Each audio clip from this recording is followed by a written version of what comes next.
Wireless. Above all, avoid worry and excitement, said Dr. Mennel, in the comfortable fashion affected by doctors. Mrs. Harder, as is often the case with people hearing these soothing but meaningless words, seemed more doubtful than relieved. There is a certain cardiac weakness, continued the doctor fluently, but nothing to be alarmed about. I can assure you of that. All the same, he added, it might be as well to have a lift installed. Eh? What about it? Mrs. Harder looked worried. Dr. Mennel, on the contrary, looked pleased with himself. The reason he liked attending rich patients rather than poor ones was that he could exercise his active imagination in prescribing for their ailments. Yes, a lift, said Dr. Mennel, trying to think of something else even more dashing, and failing. Then we shall avoid all undue exertion. Daily exercise on the level on a fine day, but avoid walking up hills. And above all, he added happily, plenty of distraction for the mind. Don't dwell on your health. To the old lady's nephew, Charles Ridgway, the doctor was slightly more explicit. Do not misunderstand me, he said. Your aunt may live for years, probably will. At the same time, shock or overexertion might carry her off like that. He snapped his fingers. She must lead a very quiet life. No exertion. No fatigue. But, of course, she must not be allowed to brood. She must be kept cheerful and the mind well distracted. Distracted, said Charles Ridgway thoughtfully. Charles was a thoughtful young man. He was also a young man who believed in furthering his own inclinations whenever possible. That evening he suggested the installation of a wireless set. Mrs. Harder, already seriously upset at the thought of the lift, was disturbed and unwilling. Charles was fluent and persuasive. I do not know that I care for these newfangled things, said Mrs. Harder piteously. The waves, you know, the electric waves, they might affect me. Charles, in a superior and kindly fashion, pointed out the futility of this idea.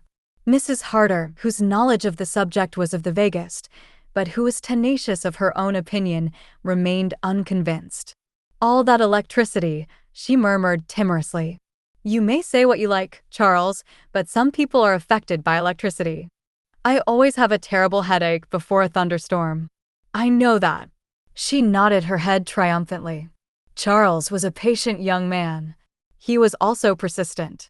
My dear Aunt Mary, he said, let me make the thing clear to you. He was something of an authority on the subject. He delivered now quite a lecture on the theme. Warming to his task, he spoke of bright emitter valves, of dull emitter valves, of high frequency and low frequency, of amplification, and of condensers. Mrs. Harder, submerged in a sea of words that she did not understand, surrendered. Of course, Charles, she murmured, if you really think, my dear Aunt Mary, said Charles enthusiastically. It is the very thing for you, to keep you from moping and all that.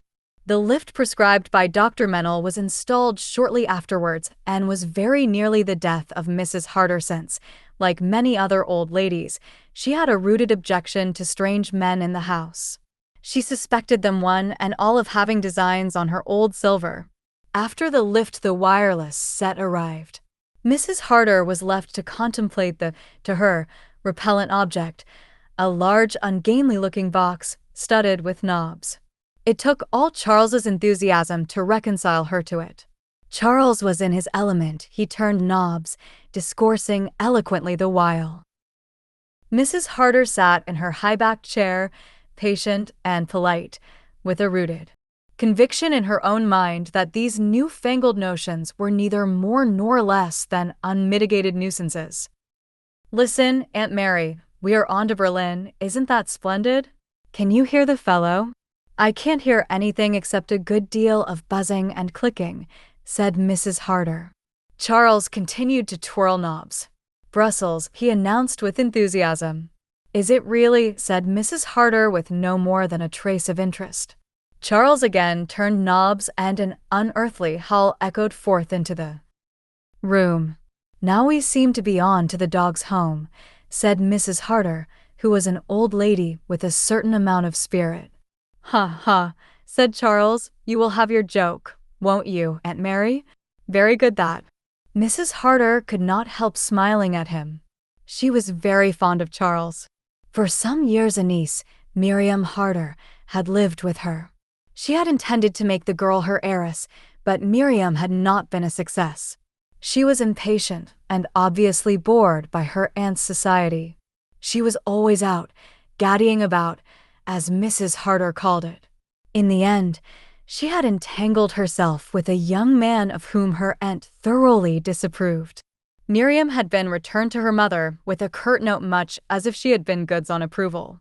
She had married the young man in question, and Mrs. Harder usually sent her a handkerchief case or a table center at Christmas.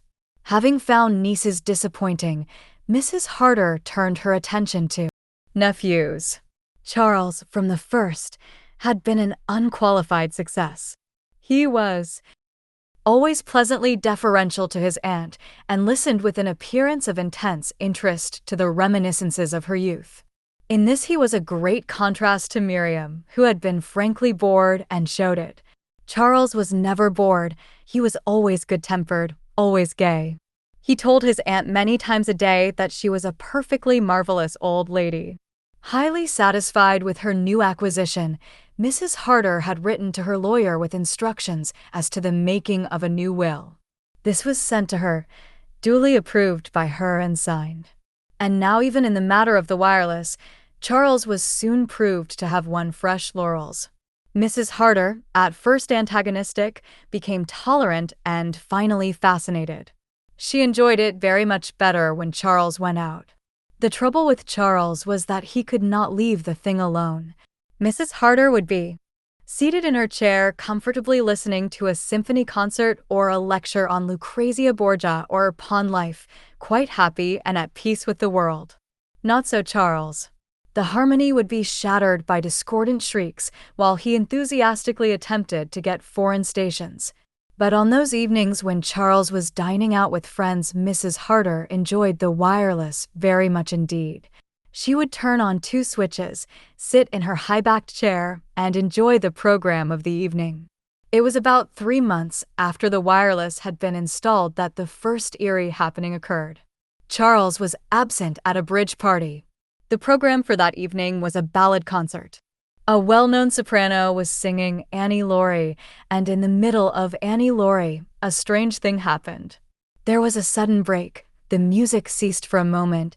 The buzzing, clicking noise continued, and then that too died away. There was dead silence, and then very faintly a low buzzing sound was heard.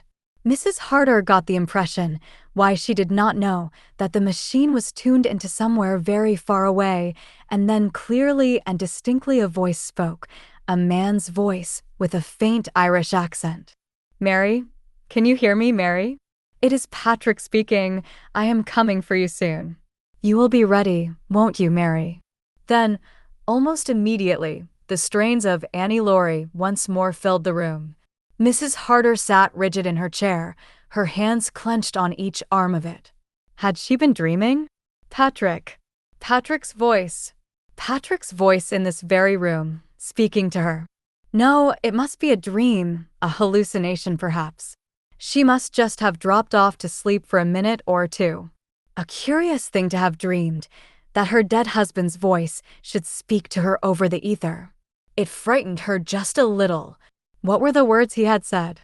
"I am coming for you soon, Mary. You will be ready, won't you?" Could it be a premonition? Cardiac weakness. Her heart. After all, she was getting on in years. "It's a warning. That's what it is," said Mrs. Harder, rising slowly and painfully from her chair, and added characteristically, "All that money wasted on putting in a lift." She said nothing of her experience to anyone, but for the next day or 2 she was thoughtful and a little preoccupied. And then came the second occasion. Again she was alone in the room. The wireless, which had been playing an orchestral selection, died away with the same suddenness as before. Again there was silence, the sense of distance, and finally Patrick's voice, not as it had been in life, but a voice rarefied, far away, with a strange, unearthly quality. Patrick speaking to you, Mary. I will be coming for you very soon now. Then click, buzz, and the orchestral selection was in full swing again. Mrs. Harder glanced at the clock. No, she had not been asleep this time. Awake and in full possession of her faculties, she had heard Patrick's voice speaking. It was no hallucination, she was sure of that. In a confused way, she tried to think over all that Charles had explained to her of the theory of ether. Waves. Could it be Patrick had really spoken to her?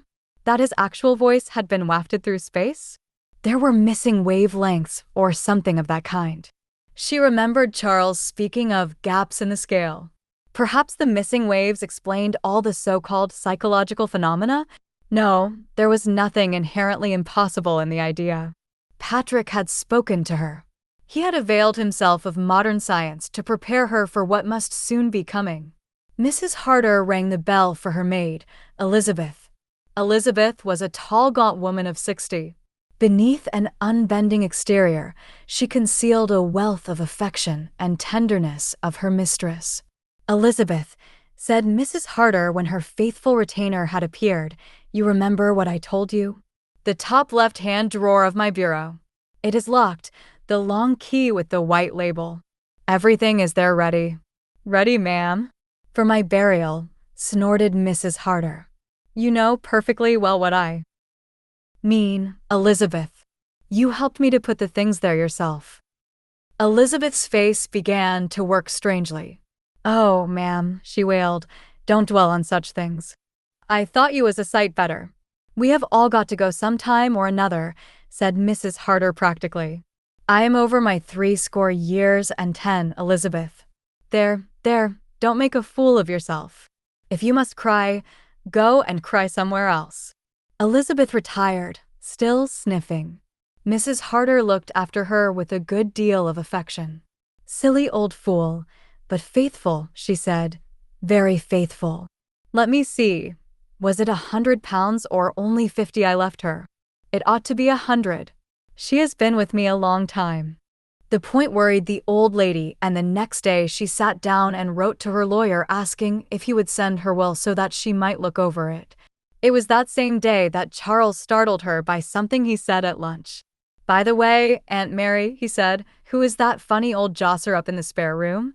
The picture over the mantelpiece, I mean. The old Johnny with the beaver and side whiskers. Mrs. Harder looked at him austerely. That is your Uncle Patrick as a young man, she said. Oh, I say, Aunt Mary, I am awfully sorry. I didn't mean to be rude. Mrs. Harder accepted the apology with a dignified bend of the head. Charles went on rather uncertainly. I just wondered. You see, he stopped undecidedly and Mrs. Harder said sharply, well, what were you going to say? Nothing, said Charles hastily. Nothing that makes sense, I mean. For the moment the old lady said nothing more, but later that day, when they were alone together, she returned to the subject. I wish you would tell me, Charles, what it was made you ask me about. That picture of your uncle. Charles looked embarrassed. I told you, Aunt Mary. It was nothing but a silly fancy of mine, quite absurd. Charles, said Mrs. Harder in her most autocratic voice, I insist upon knowing. Well, my dear aunt, if you will have it, I fancied I saw him, the man in the picture, I mean, looking out of the end window when I was coming up the drive last night. Some effect of the light, I suppose. I wondered who on earth he could be. The face was so early Victorian, if you know what I mean. And then Elizabeth said there was no one, no visitor or stranger in the house, and later in the evening I happened to drift into the spare room, and there was the picture over the mantelpiece. My man to the life. It is quite easily explained, really, I expect. Subconscious and all that. Must have noticed the picture before without realizing that I had noticed it, and then just fancied the face at the window. The end window, said Mrs. Harder sharply. Yes, why? Nothing, said Mrs. Harder. But she was startled all the same. That room had been her husband's dressing room. That same evening, Charles again being absent, Mrs. Harder sat listening to the wireless with feverish impatience. If for the third time she heard the mysterious voice, it would prove to her finally and without a shadow of doubt that she was really in communication with some other world. Although her heart beat faster, she was not surprised when the same break occurred, and after the usual interval of deathly silence, the faint, faraway Irish voice spoke once more. "Mary, you are prepared now. On Friday I shall come for you. Friday at 9:30. Do not be afraid. There will be no pain. Be ready." Then, almost cutting short the last word, the music of the orchestra broke out again, clamorous and discordant. Mrs. Harder sat very still for a minute or two. Her face had gone white, and she looked blue and pinched round the lips. Presently she got up and sat down at her writing desk. In a somewhat shaky hand she wrote the following lines. "Tonight at 9:15, I have distinctly heard the voice of my dead husband. He told me that he would come for me on Friday night at 9:30. If I should die on that day and at that hour, I should like the facts made known so as to prove beyond question the possibility of communicating with the spirit world. Mary Harder." Mrs. Harder read over what she had written, enclosed it in an envelope, and addressed the envelope. Then she rang the bell, which was promptly answered by Elizabeth. Mrs. Harder got up from her desk and gave the note she had just written to the old woman. "Elizabeth," she said, "if I should die on Friday night, I should like that note given to Dr. Mennel." "No," as Elizabeth appeared to be about to protest. "Do not argue with me. You have often told me you believe in premonitions. I have a premonition now. There is one thing more. I have left you in my will £50. I should like you to have £100. If I am not able to go to the bank myself before I die, Mr. Charles will see to it." As before, Mrs. Harder cut short Elizabeth's tearful protests. In pursuance of her determination, the old lady spoke to her nephew on the subject the following morning. "Remember, Charles, that if anything should happen to me, Elizabeth is to have an extra £50. You are very gloomy these days, Aunt Mary," said Charles cheerfully. "What is going to happen to you?" "According to Dr. Mennel, we shall be celebrating your 100th birthday in 20 years or so." Mrs. Harder smiled affectionately at him, but did not answer. After a minute or two she said, "What are you doing on Friday evening, Charles?" Charles looked a trifle surprised. "As a matter of fact, the Ewings asked me to go in and play bridge, but if you would rather I stayed at home—" "No," said Mrs. Harder with determination. "Certainly not. I mean it, Charles. On that night of all nights I should much rather be alone." Charles looked at her curiously, but Mrs. Harder vouchsafed no further information. She was an old lady of courage and determination.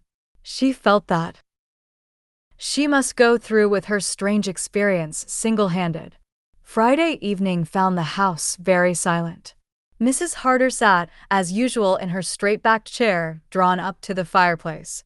All her preparations were made. That morning she had been to the bank, had drawn out £50 in notes, and had handed them over to Elizabeth, despite the latter's tearful protests. She had sorted and arranged all her personal belongings and had labeled 1 or 2 pieces of jewelry with the names of friends or relations.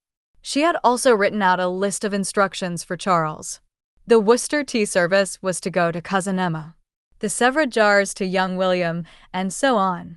Now she looked at the long envelope she held in her hand and drew from it a folded document. This was her will sent to her by Mr. Hopkinson in accordance with her instructions.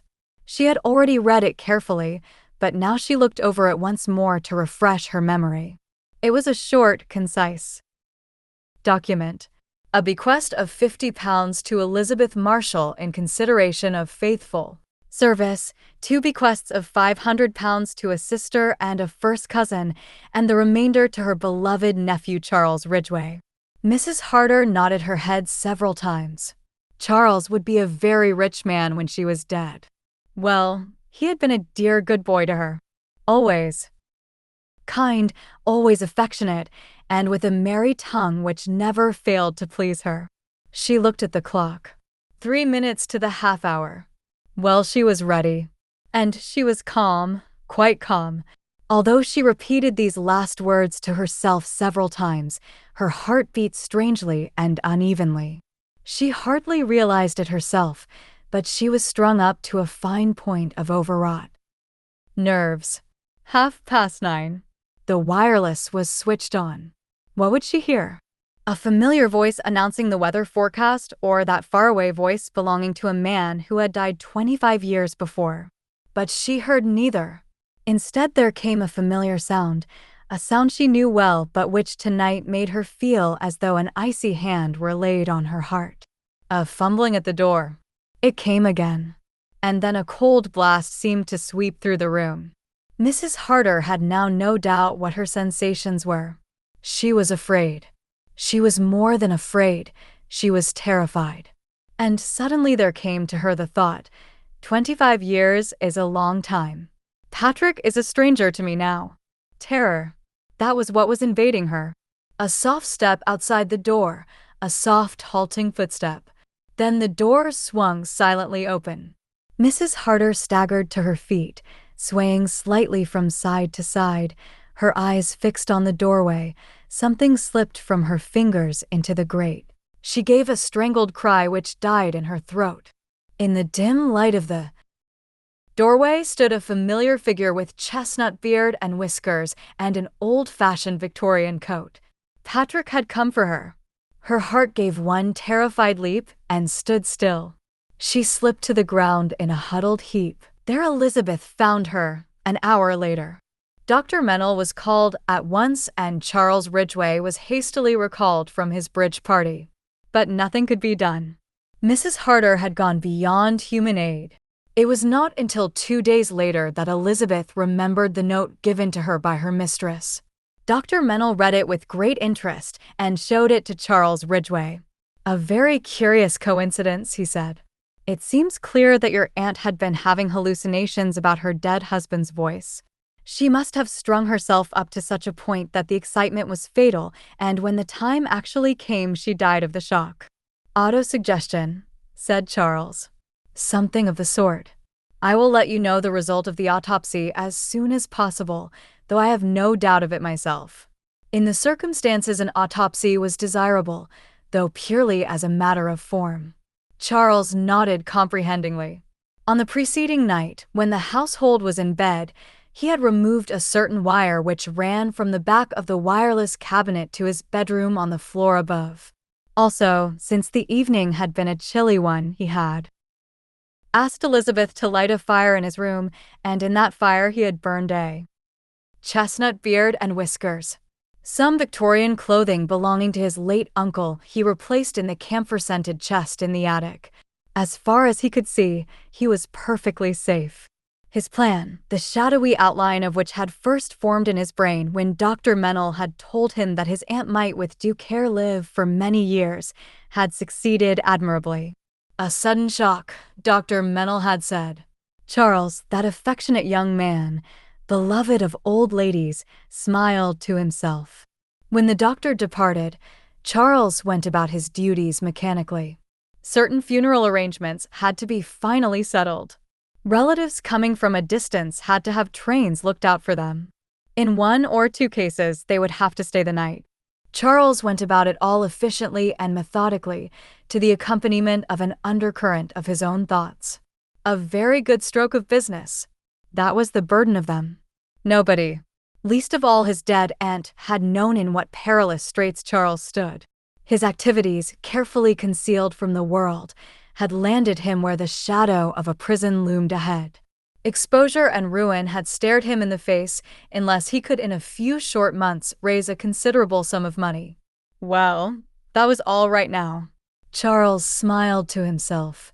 Thanks to, yes, call it a practical joke. Nothing criminal about that, he was saved. He was now a very rich man. He had no anxieties on the subject, for Mrs. Harder had never made any secret of her intentions. Chiming in very appositely with these thoughts, Elizabeth put her head round the door and informed him that Mr. Hopkinson was here and would like to see him. About time, too, Charles thought. Repressing a tendency to whistle, he composed his face to one of suitable gravity and repaired to the library. There he greeted the precise old gentleman who had been for over a quarter of a century the late Mrs. Harder's legal advisor. The lawyer seated himself at Charles's invitation and with a dry cough entered upon business matters. "I did not quite understand your letter to me, Mr. Ridgway. You seem to be under the impression that the late Mrs. Harder's will was in our keeping." Charles stared at him. "But surely, I've heard my aunt say as much." "Oh, quite so, quite so. It was in our keeping." "Was? That is what I said. Mrs. Harder wrote to us, asking that it might be forwarded to her on Tuesday last." An uneasy feeling crept over Charles. He felt a far-off premonition of unpleasantness. "Doubtless it will come to light amongst her papers," continued the lawyer smoothly. Charles said nothing. He was afraid to trust his tongue. He had already been through Mrs. Harder's papers pretty thoroughly, well enough to be quite certain that no will was amongst them. In a minute or two, when he had regained control of himself, he said so. His voice sounded unreal to himself, and he had a sensation as of cold water trickling down his back. "Has anyone been through her personal effects?" asked the lawyer. Charles replied that her own maid, Elizabeth, had done so. At Mr. Hopkinson's suggestion, Elizabeth was sent for. She came promptly, grim and upright, and answered the questions put to her. She had been through all her mistress's clothes and personal belongings. She was quite sure that there had been no legal document such as a will amongst them. She knew what the will looked like. Her mistress had had it in her hand only the morning of her death. "You are sure of that?" asked the lawyer sharply. "Yes, sir. She told me so, and she made me take £50 in notes. The will was in a long blue envelope." "Quite right," said Mr. Hopkinson. "Now I come to think of it," continued Elizabeth, "that same blue envelope was lying on this table the morning after, but empty. I laid it on the desk." "I remember seeing it there," said Charles. He got up and went over to the desk. In a minute or two he turned round with an envelope in his hand, which he handed to Mr. Hopkinson. The latter examined it and nodded his head. "That is the envelope in which I dispatched the will on Tuesday last." Both men looked hard at Elizabeth. "Is there anything more, sir?" she inquired respectfully. "Not at present, thank you." Elizabeth went towards the door. "1 minute," said the lawyer. "Was there a fire in the grate that evening?" "Yes, sir, there was always a fire." "Thank you, that will do." Elizabeth went out. Charles leaned forward, resting a shaking hand on the table. "What do you think? What are you driving at?" Mr. Hopkinson shook his head. "We must still hope the will may turn up. If it does not, well, if it does not, I am afraid there is only one conclusion possible. Your aunt sent for that will in order to destroy it. Not wishing Elizabeth to lose by that, she gave her the amount of her legacy in cash." "But why?" cried Charles wildly. "Why?" Mr. Hopkinson coughed. A dry cough. "You have had no, disagreement with your aunt, Mr. Ridgway?" he murmured. Charles gasped. "No, indeed," he cried warmly. "We were on the kindest, most affectionate terms, right up to the end." "Ah," said Mr. Hopkinson, not looking at him. It came to Charles with a shock that the lawyer did not believe him. Who knew what this dry old stick might not have heard? Rumors of Charles's doings might have come round to him. What more natural than that he should? Suppose that these same rumors had come to Mrs. Harder, and the aunt and nephew should have had an altercation on the subject? But it wasn't so. Charles knew one of the bitterest moments of his career. His lies had been believed. Now that he spoke the truth, belief was withheld. The irony of it! Of course his aunt had never burnt the will. Of course. His thoughts came to a sudden check. What was that picture rising before his eyes? An old lady with one hand clasped to her heart, something slipping, a paper, falling on the red-hot embers. Charles's face grew livid. He heard a hoarse voice, his own, asking, "If that will's never found? There is a former will of Mrs. Harder's still extant, dated September 1920. By it Mrs. Harder leaves everything to her niece, Miriam Harder, now Miriam Robinson. What was the old fool saying? Miriam? Miriam with her nondescript husband and her 4 whining brats. All his cleverness for Miriam. The telephone rang sharply at his elbow. He took up the receiver. It was the doctor's voice, hearty and kindly. That you, Ridgway? Thought you'd like to know. The autopsy's just concluded. Cause of death, as I surmised.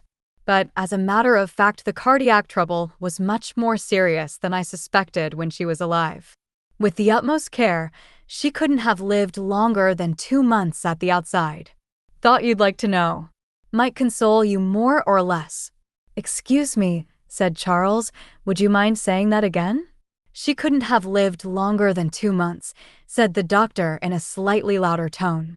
All things work out for the best, you know, my dear fellow, but Charles had slammed back the receiver on its hook. He was conscious of the lawyer's voice speaking from a long way off. Dear me, Mr. Ridgway, are you ill? Damn them all. The smug-faced lawyer. That poisonous old-ass Mennel. No hope in front of him, only the shadow of the prison wall. He felt that somebody had been playing with him like a cat with a mouse. Somebody must be laughing.